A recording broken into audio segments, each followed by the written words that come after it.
Portugal west Hungary മത്സരം 2-2 അവസാനിച്ചു. സമനിലയിൽ അവസാനിച്ചു എന്ന് പറയാം. ആദ്യത്തെ ഗോൾ നേടിയത് ഹംഗറിയാണ്. 2 ഗോളുകളാണ് പോർച്ചുഗൽ റൊണാൾഡോ സെക്കൻഡ് ഹാഫിന് മുമ്പ് നേടിയത്. ഒരു കംബാക്ക് ആയിരുന്നു. ആദ്യത്തെ ഗോള് ഹംഗറി നേടിയ ശേഷം ഒരു കിടിലൻ കംബാക്ക് ആണ് സെക്കൻഡ് ഹാഫിലേക്ക് പോകുന്ന പോർച്ചുഗൽ അവിടെ മൈതാനത്ത് കാണിച്ചത്. റൊണാൾഡോന്റെ 2 ഫിനിഷിംഗ് എന്ന് പറയുന്നത് ഒരേപോലത്തെ ഒരു ഫിനിഷിംഗ് ആയിരുന്നു. പക്ഷെ ആ ഒരു ഫിനിഷിങ്ങിന് വേണ്ടി കിട്ടിയ അസിസ്റ്റ് എന്ന് പറയുന്നത് ഇറ്റ് വാസ് സൂപ്പർ. 2 കിടിലൻ അസിസ്റ്റുകൾ.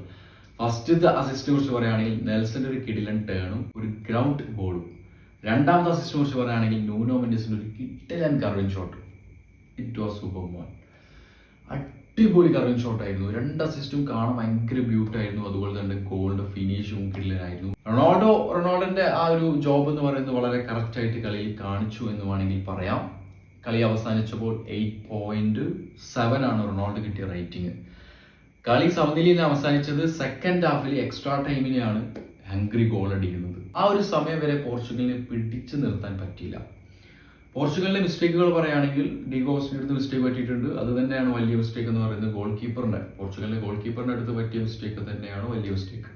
രണ്ടാമത്തെ ഒരു നെഗറ്റീവ് എന്ന് പറയുന്നത് ഡിഫൻസിൽ കാര്യമായിട്ട് കറക്റ്റായിട്ട് ഫോക്കസ് ചെയ്ത് കളിച്ചില്ല. ഡിഫൻസിൽ എല്ലാ പ്ലേയേഴ്സും നല്ല രീതിയിൽ കളിച്ചു. ഡിഫൻസിൽ നല്ല രീതിയിൽ ഫോക്കസ് ചെയ്ത് കളിച്ചില്ല. സോ അതുകൊണ്ട് ഒരുപാട് നെഗറ്റീവ്സും കാര്യങ്ങളൊക്കെ പോർച്ചുഗലിന് പറ്റിയിട്ടുണ്ട് ഈ ഒരു മാച്ചിൽ. അതുപോലെ തന്നെ ഹംഗറിനെ കുറിച്ച് പറയുകയാണെങ്കിൽ ഒരുപാട് ചാൻസുകൾ ക്രിയേറ്റ് ചെയ്യാൻ നോക്കിയിട്ടുണ്ട്. ഒരുപാട് ഷോർട്ട് ഓൺ ടാർഗറ്റുകൾ അടിച്ചിട്ടുണ്ട്. ഓപ്പണിങ്ങിന്റെ പോസ്റ്റിനകത്ത് ഒരുപാട് ടച്ചുകൾ ക്രിയേറ്റ് ചെയ്തിട്ടുണ്ട്. നല്ല നല്ല ചാൻസുകൾ ഉണ്ടാക്കിയിട്ടുണ്ട്. ഒരുപാട് കൗണ്ടറുകൾ ഉണ്ടാക്കാൻ ട്രൈ ചെയ്തിട്ടുണ്ട്. അങ്ങനെ ഒരുപാട് പോസിറ്റീവായിട്ടുള്ള കാര്യങ്ങൾ ഹംഗറിന്റെ സൈഡിൽ നിന്ന് ഈ മാച്ചിലുണ്ട്. അതുകൊണ്ട് തന്നെയാണ് സമനിലയിൽ അത് ഹംഗറിക്ക് അവസാനിക്കാൻ കഴിഞ്ഞത്. എനിവേ, മാച്ച് കണ്ടിട്ടുണ്ടെങ്കിൽ മാച്ചിനെ കുറിച്ചുള്ള റൊണാൾഡോന്റെ ഗോളിനെ കുറിച്ചുള്ള അഭിപ്രായങ്ങൾ അല്ലെങ്കിൽ മാച്ചിൽ നിങ്ങൾക്ക് തോന്നിയ നെഗറ്റീവ് കാര്യങ്ങൾ എന്താണെന്നുള്ള കമന്റ് ബോക്സിൽ കമന്റ് ചെയ്യുക. ഓക്കെ,